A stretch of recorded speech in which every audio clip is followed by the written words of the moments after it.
Ang tamang oras ay 5:45. So, sali kami ng highway, galing sa area ka pa Napua. Ronaldo, titingnan natin pista kasi ngayon sa Napua. So, tingnan natin kung may mas pa. Nabutan kami ng alas 6. Ako train. Train. Ako pala ng train. So, madali kami sa boundary ka din Napua. Boundary natin. Sa likod kayo pa ko si Wow. Palaging tama. Uy, naman yan. Ay, ko. Siya di man ang pilot for today is Mr. Yanni. Shout out. Napugong sila. So, palog na kaming Napua. May mista kami. Tingnan natin kung may open pa. Mista. Okay, halin sa kami. Manay Nangs. Siya din na kaming poblasyon. Napua sentro. So, kaya kami ito. Isimbahan na babayat na lang. Yeah. Traffic pa rin, as usual. Halin Napua.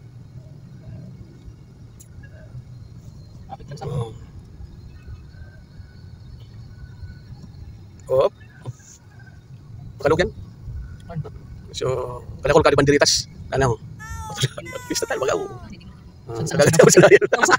O, siya di ay, makailang siya di ikwa. Tulong agta. Natamnan na pati siya di bit nga. Hindi, loyos na. So, ay, paunarong dyan, katawal ka di, traffic talaga.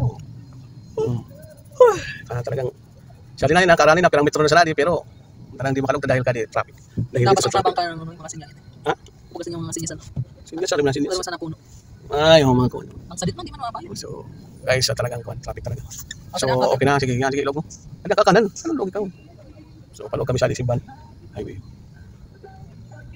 Tumagag ko ako bakante. Saunahan? Tanong. Saunahan? Okay, saan kami Simban Tiban? Mabot pa naman ako.